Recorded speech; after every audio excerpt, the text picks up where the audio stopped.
I'd like to speak to you today about self-defense. Show of hands, anybody believe self-defense should be something important that they should have in their life? That's good, I really like that a lot. So, I'm going to speak to you a little bit about self-defense and why I believe self-defense is so very important to me. When I was 5 years old, I witnessed my mother getting beat by her then husband and my younger sister's father. I stood there, I was 5 years old. I saw how my mother was repeatedly struck in the face by a 6 foot tall, 230-pound man. And I just stood there horrified. Couldn't do anything, didn't know what to do. I was only 5 years old, you know, basic child, afraid of everything. And until the unthinkable happened. He pulled out a steak knife and he stabbed my mother in her right buttock. Now I know you see this and wow, actually the buttock is the best place to get stabbed in because you have so much fat that it just, nothing happens. But that's what made me spring into action. I jumped up, I latched onto his leg and I bit down as hard as I could. Well, once he started feeling the pressure of my teeth digging into his thigh, he swung back, busted my whole mouth open. And when my mother saw that, it made her react. My mother reached back, she pulled out the knife from her buttock, and she sunk it to the hilt into his thigh, grabbed me and ran out the front door and straight to the hospital and the police. He went to jail for 6 years, which I believe wasn't enough time. But later on that night, sitting in the hospital, and 36 stitches later between me and my mother, I vowed to myself that I would never, never be weaker than my opponent. I vowed that I would be one day strong enough to defend my mother, my brothers and sisters, and anyone else that I believed was very important to me in my life. So the following year, after a lot of convincing on my part, my uncle enrolled me into a martial arts dojo called When Worlds Collide in Brooklyn, New York. There, I learned how to defend myself, defend my parents, defend my brothers and sisters, and anyone else that I felt was worthy of my protection, so to say.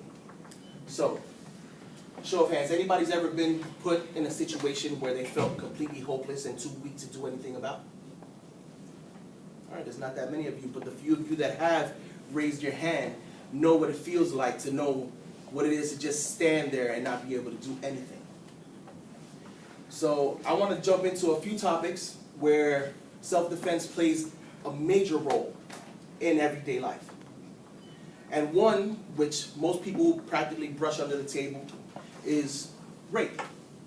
There are a lot of young women these days that are raped, and when they're afraid to come forward, because once they come forward, the first thing that happens is they're ridiculed by the police, they're ridiculed by the government, they're ridiculed by their family members and friends, saying that she looked for it, or you drank too much, or you had a really short skirt on, or really small shorts that your little butt cheeks were hanging out the bottom.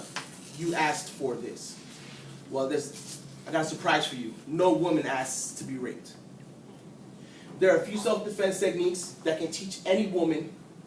She can be 4'2" and the guy could be 7 feet tall, and she can bring him to his knees and make him cry for his mother. Now, a lot of people say, oh, women are too weak, or they're a lot weaker than men. But you want to know something? 63% of your muscle mass is in your legs. And women believe, oh, when a guy comes up to you, the first thing you need to do is kick him in his nuts. Well, I'll let you know right now, every guy knows that. Every guy knows that the woman, the first thing she's going to do is try to kick him in the nuts.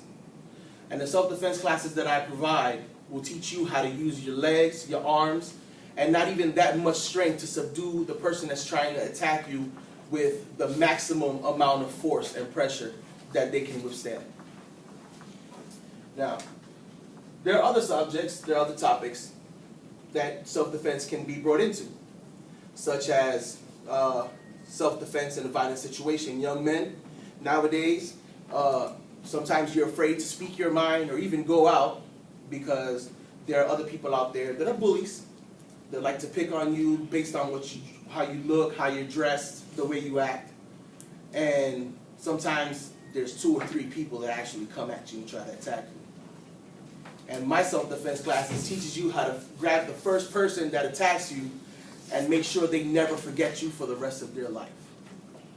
Every time they see you walk down the street, that's the guy that broke my arm. That's the guy that broke my knee. That's the guy that dislocated my jaw because I was stupid and foolish and ignorant, and I decided to attack him with my friends.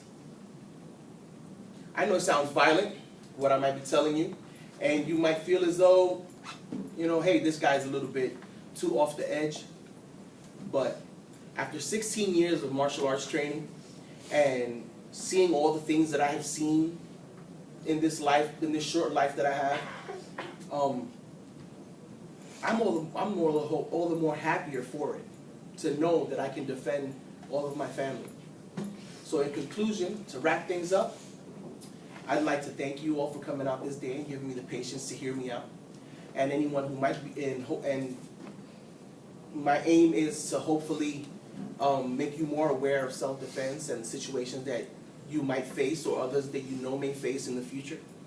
For anyone that might be interested in taking self-defense classes, sometime next week I will begin giving free self-defense classes on 19th Street and 127th Avenue for the community, teaching youngins how to keep off the streets and teach them about discipline. And anyone who is willing to come, you're welcome. Thank you very much.